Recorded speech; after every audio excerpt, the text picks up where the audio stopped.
Totally जुमला, total जुमला। आज भी मोदी जी की मन की बात चल रही है टीवी पे, वो मन की बात सुनते भी हैं कभी किसी की? एक तरफा प्यार है ना।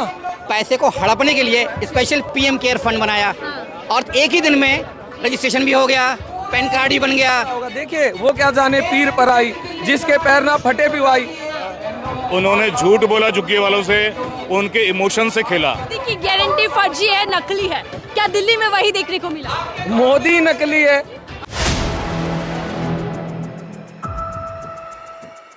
नमस्कार, आप देख रहे हैं 4 PM में आपके साथ नफीसा खान। दिल्ली के जनता मंतर पर मौजूद हूँ, जहां आम आदमी पार्टी एक बड़ा प्रदर्शन कर रही है बीजेपी की तानाशाही के खिलाफ। आम आदमी पार्टी कह रही है कि दिल्ली के अंदर महज 3 से 4 महीने के अंतराल ही बीजेपी का असली रूप सामने आ चुका है।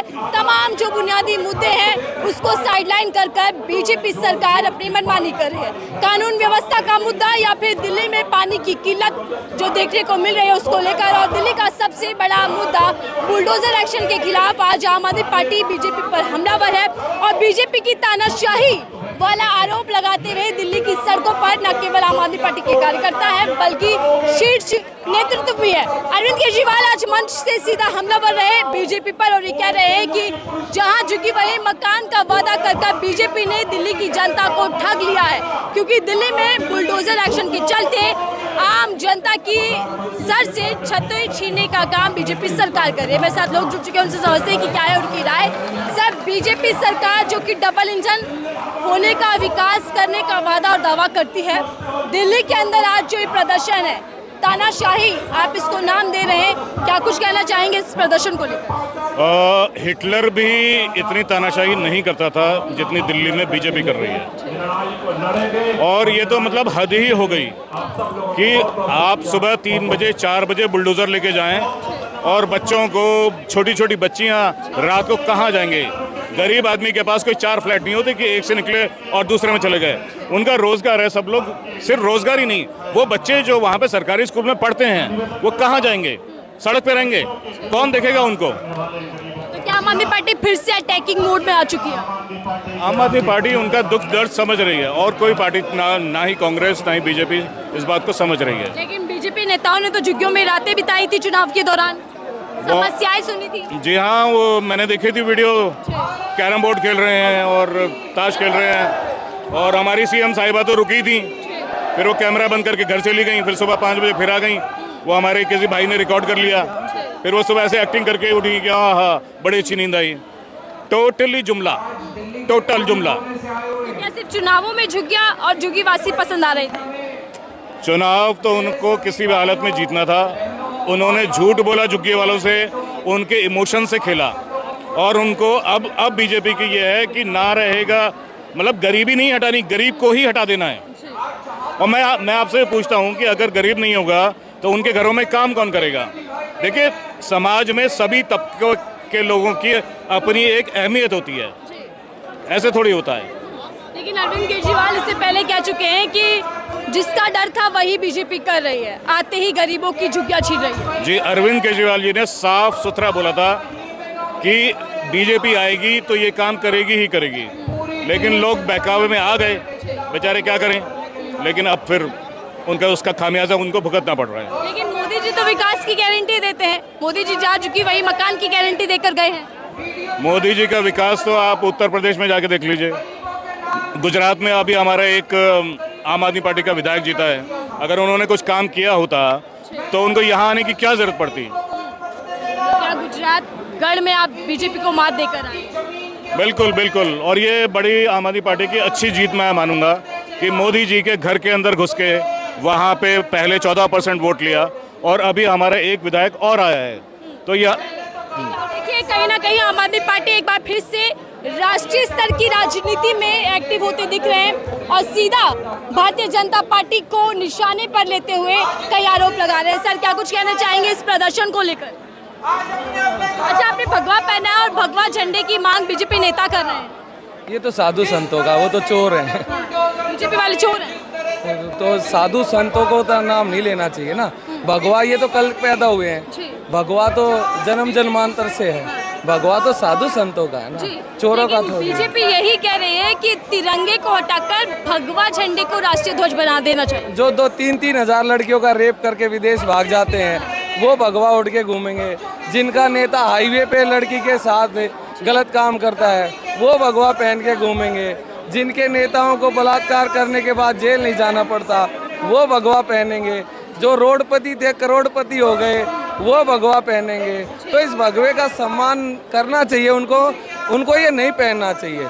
ये भगवे का भी अपमान है, ये सनातन का भी अपमान है, ये साधुओं का भी अपमान है। ये वो है जो रावण आया था जैसे सीता को उठाने, ये ऐसे ही जैसे ये कह के आए थे कि हम जहाँ झुग्गी है वहाँ मकान देंगे, ये वो झूठे हैं। उन झुग्गियों को भी ले लिया, उन मकानों को भी ले लिया। ये झूठे लोग हैं। क्या बीजेपी का भगवा जो एक नारा है या फिर धारण किया हुआ है बीजेपी ने वो फर्जी है? ये तो आपको भी समझना पड़ेगा। जो मैं ही समझदार थोड़ी हूँ, आप भी समझदार हैं, आप तो पत्रकार हैं। आप नहीं समझते कि कितनी इज्जत बेटियों को देते हैं ये लोग। किस किस बेटी का रेप हो गया।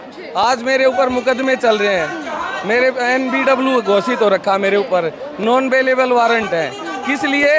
आनंद पर्वत में एक लड़की का रेप हुआ था, मैं उसकी मदद करने पहुंच गया, मेरे पे ही पुलिस ने मुकदमा कर दिया। अब अगर जो मैं नहीं कैंसिल कराऊंगा तो वो मुझे अरेस्ट करने वाले हैं 1-2 दिन में।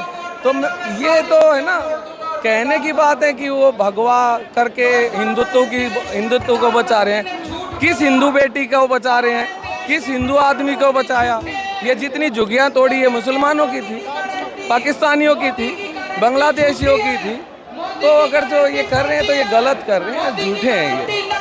और देखिए अरविंद केजरीवाल एक बार फिर हमला कर रहे हैं कि मोदी की गारंटी फर्जी है, नकली है। क्या दिल्ली में वही देखने को मिला? मोदी नकली है। मोदी देखिए, हम उसे जो प्रधानमंत्री होता है ना वो देश का बाप के समान होता है। हम अपना पिता मानते हैं और पिता की इज्जत जब होती है, पिता वो होता है जो खुद कीचड़ में चलेगा, अपने बेटे को कंधे पे बिठा लेगा। पिता वो नहीं होता कि बेटा कीचड़ में चल रहा है और पिता गाड़ी में चल रहा है। हमारा जो पिता है वो तो जेट में चलता है, वो तो प्राइवेट प्लेन है, उनके पास अंबानी अदानी के जेट आ जाते हैं। और हमारे जो छोटे मोटे झुग्गी झोपड़ी हैं वो भी टूट जाएंगे। तो हमारा तो जो देश का बाप है वही नकली निकल गया। वो अपनी तरफ से मोदी जी अच्छे हो सकते हैं, लेकिन हो सकता है जो मोदी के चारों तरफ आदमी है वो नकली हो, वो मोदी जी की बेइज्जती कराने पे लगे हों। अगर जो मोदी जी समझदार हैं, पढ़े लिखे हैं, तो उन्हें ये तो सोचना चाहिए कि हम किसको उजाड़ रहा हूँ, ये मेरे ही देश के तो लोग हैं।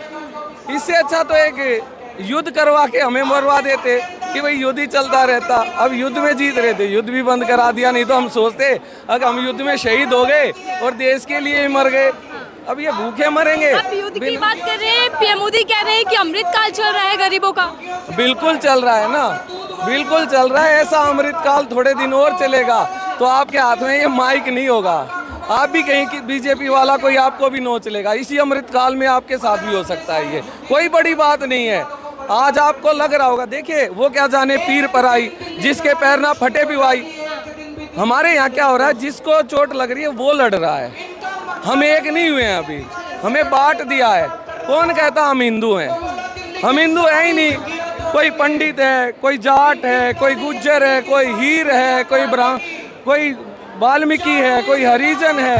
हम एक कहाँ हुए? जिस दिन हम एक हो गए, ना मोदी जी ना कोई और, इस देश को कोई नहीं। और ये अखंड है ये देश। सच में हो सकता है कुछ लोगों ने लोगों को बहका के पैसे दे के बरगला रखा है, लेकिन ये टाइम आएगा कि हम सब जाग जाएंगे और सब जागे हैं। कांग्रेस सोचती थी कि हमारा राज है, हमसे कोई नहीं जीत सकता। उससे पहले अंग्रेज समझते थे, उससे पहले मुगल समझते थे कि हमें बाकी से पानी कम है, लेकिन सबको बता दिया कि तुम कितने पानी में हो। पीएम मोदी आम आदमी पार्टी पर ही हमला करते हैं कि आपदा वाली सरकार गई, अहंकार में डूबी थी, इसीलिए हार का सामना करना पड़ा। देखिए वो कह रहे हैं, अब मैं आपको चोर कह दूं, आप मेरी जीभ को थोड़ी पकड़ सकते हो। मेरी जीभ के सामने ग्राउंड पड़ा है, कुछ भी बोलो, यहाँ बोलने की तो आज़ादी है। प्रधानमंत्री जी कुछ भी बोलते हैं, कुछ भी बोल रहे हैं, वो मन की बात करते हैं। आज भी मोदी जी की मन की बात चल रही है टीवी पे, वो मन की बात सुनते भी हैं कभी किसी की? एक तरफा प्यार है ना। आप किसी से प्यार करो और आपसे कोई प्यार ना करे तो ये तो वो बात होगी कि आप उसके पीछे पड़े हो। तो मोदी जी तो वही काम कर रहे हैं, पीछे पड़े हैं, अपने मन की बात कह के और भाग जाते हैं। हमारे मन की तो सुन लो, हमारे बच्चे बेरोजगार हैं, हम बेरोजगारी से निकल गए, अब हमारे बच्चे निकल जाएंगे। हम पढ़ा पढ़ा के बूढ़े हो गए, सफ़ेद बाल हो गए हमारे, कहाँ जाएं हम? क्या कौन पढ़ाएगा? शिक्षा कितनी महंगी हो गई है, स्वास्थ्य कितना महंगा हो गया है। और देखिए अरविंद केजरीवाल बीजेपी को चेतावनी दे रहे हैं कि इसी जंतर मंतर से एक बड़ा आंदोलन शुरू होगा अगर झुग्गियां तोड़नी बंद नहीं की। ये चेतावनी बीजेपी के लिए कितनी खतरनाक है? देखिए, कोई करे ना करे, एक दिन ये जनता भी करेगी। ये तो खुशकिस्मती है लोगों की दिल्ली के कि एक इतना बड़ा नेता उनकी मदद कर रहा है, नहीं तो ये जनता एक दिन खुद भी लड़ लेगी और लड़ना पड़ेगा। अपने अधिकार बचाने के लिए खुद लड़ना पड़ता है, दूसरे के भरोसों पे लड़ाई नहीं लड़ी जाती है। आपने भगवा कपड़ा पहना है तो एक सवाल इसलिए जरूरी बन जाता है, बीजेपी 2014 से लेकर अब तक हिंदुत्व के एजेंडे पर काम करती दिख रही है। बीजेपी का हिंदुत्व एजेंडा जो है वो हिंदुओं के हित में है या फिर केवल और केवल राजनीति भुनाने के लिए? ये तो आप बताइए ना, क्या किया हिंदुओं के लिए, क्या किया? एक हिंदू का नाम लेके बता दीजिए, आप बता दीजिए। आप तो पूरे देश में घूमती है। बीजेपी राम मंदिर बहुत गिनवाती है। अरे उन्होंने थोड़ी बनवाया भाई, उन्होंने थोड़ी बनवाया, कब से बनता आ रहा था, सुप्रीम कोर्ट का ऑर्डर हो गया। अब वो खुद ही बता रहे हैं कि सुप्रीम कोर्ट के जज ने जब ऑर्डर कर दिया तो सुप्रीम कोर्ट की बात थोड़ी कोई काट सकता है। और बन गया, उनके पैसे से बना क्या? किसी के बाप के पैसे से बना? आपके और हमारे पैसे से बना। मैंने भी चंदा दिया है, राम मंदिर में सबने चंदा दिया है, तो सबके पैसों का है, किसी के बाप के पैसों का थोड़ी है। वो तो देश का मंदिर है, हमारे हिंदू, हमारे राम का मंदिर है, हमारा आराध्य का मंदिर है। क्या भारत हिंदू राष्ट्र बनना चाहिए? हिंदू राष्ट्र नहीं, हिंदुस्तान जहाँ हर हिंदुस्तानी खुश रहे, प्यार से रहे, हर आदमी को सांस लेने की आज़ादी हो, हर धर्म का लोग यहाँ रहे। अगर जो यहाँ, एक बात बताइए, क्या जेल में मुसलमान है, हिंदू नहीं है, सिख नहीं है, हर आदमी गलत काम करता होगा, तो जो गलत करे उसको सजा होनी चाहिए। हिंदू मुस्लिम क्या है? ठीक है, और ये सवाल तमाम जनता कर रही है। सर, आप क्या कुछ कहना चाहेंगे? बीजेपी सरकार कैसी लग रही है? बीजेपी सरकार इस समय विश्व की सबसे भ्रष्ट सरकार है। मैं देश की बात नहीं कर रहा हूँ, मैं विश्व की बात कर रहा हूँ। अंतर्राष्ट्रीय स्तर पर कैसे हमारे देश में प्रधानमंत्री राहत कोष हुआ करता था, होता था। इन्होंने पैसे को हड़पने के लिए स्पेशल पीएम केयर फंड बनाया और एक ही दिन में रजिस्ट्रेशन भी हो गया, पैन कार्ड भी बन गया और हजारों करोड़ रुपया इसमें खा लिया। कुछ खर्च करके दिखा दिया लेकिन उसका हिसाब देने को तैयार नहीं है। तो भ्रष्टाचार का तरीका यही है, इनका तरीका है कि बेवकूफ़ बनाओ। आप आरोप लगा रहे हैं कि मोदी सरकार देश को लूट रही है। लूट नहीं रही है, केवल ये एक ऑर्गेनाइज संगठन है जो कारपोरेट के लिए काम कर रहा है। मोदी उनके प्रायोजित कार्यक्रम के अनुसार उनके पिट्ठू बने बैठे हैं और देश के लिए काम ना करके केवल कारपोरेट के लिए काम कर रहे हैं ये, और ये देश के हित में नहीं है। देश का लोकतंत्र लोकतांत्रिक मूल्यों के तहत चलना चाहिए, लेकिन ये मनमानी कर रहे हैं। इन्होंने मीडिया से लेके और सारे सिस्टम को हैक कर लिया है। अगर इतने बड़े हिंदूवादी थे, राम मंदिर के उद्घाटन के बाद तो अयोध्या से श्री राम ने इनका मुंह काला करके इनको हरा कर क्यों भेजा? प्रधानमंत्री की नैतिक जिम्मेदारी ये बनती थी, प्रधानमंत्री की नैतिक जिम्मेदारी बनती थी, जब वो खुद अयोध्या से हार गए तो अपना मुंह लेकर संसद में नहीं जाना चाहिए था। क्यों? इस्तीफा दे देना चाहिए था। अगर नैतिकता होती तो, अगर नैतिकता जिंदा होती तो उन्हें इस्तीफा देना। क्यों? वो अयोध्या से हारे थे और उस टाइम हारे थे जब उन्होंने उद्घाटन किया था श्री राम मंदिर का। इसलिए ये नैतिकता के आधार पर, अब चूंकि इनमें नैतिकता तो है ही नहीं, वो तो हर हालत में ये चाहते हैं। आज तक विश्व का अकेला प्रधानमंत्री ऐसा है हमारे देश का जिसने पिछले 11 साल से कोई प्रेस कॉन्फ्रेंस नहीं करी। क्यों? क्योंकि उनकी ये बिसात ही नहीं है कि पत्रकारों के सवालों का जवाब देखें। वो तो जब भी कोई प्रायोजित इंटरव्यू होता है तो पकौड़े को बता देते हैं रोजगार, पकौड़ा तलना रोजगार हो जाता है। नाले के गैस से वो बनाते हैं, क्या बोलते हैं, चाय। और साथ में इतने बड़े ज्ञानी हैं कि वो बादलें जब पाकिस्तान पे हमला तब करो, वो सजेशन देते हैं कि जब ज़्यादा बादल होंगे तो उनका राडार हमारे जहाज़ पकड़ नहीं पाएगा। और तो और आजकल के जीपीएस दौर के अंदर, हाई टेक्नोलॉजी के दौर में जो मिसाइलें आती हैं उसके लिए रात को ये ब्लैकआउट करवाते हैं, 8 बजे ब्लैकआउट करवाते हैं। पूरे देश को मूर्ख बना रहे हैं। एक शब्द जो बीजेपी के लिए आप कहना चाहेंगे?